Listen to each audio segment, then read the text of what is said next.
এবার শাকিব খানের তাণ্ডব সিনেমায় আইটেম গানে নাচবেন ইন্ডিয়ার সবচেয়ে জনপ্রিয় অভিনেত্রী তামান্না ভাটিয়া।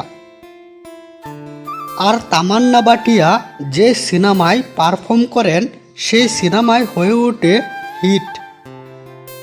তামান্না ভাটিয়া যে আইটেম গানে ডান্স করেন সেই আইটেম গানটায় হয়ে যায় ইউটিউবের ট্রেন্ডিং।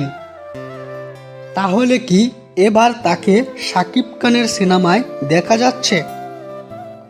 সম্প্রতি এমন একটি রিউমার উঠেছে নেট দুনিয়ায়, তামান্না ভাটিয়া নাকি এবার শাকিব খানের তাণ্ডব সিনেমায় নাচতে চলেছেন। আইটেম গানে তাকে দেখা যেতে পারে, কিন্তু এই রিউমারটা সম্পূর্ণ ভিত্তিহীন, কারণ শাকিব খানের তাণ্ডব সিনেমায় তাকে দেখা যাবে না।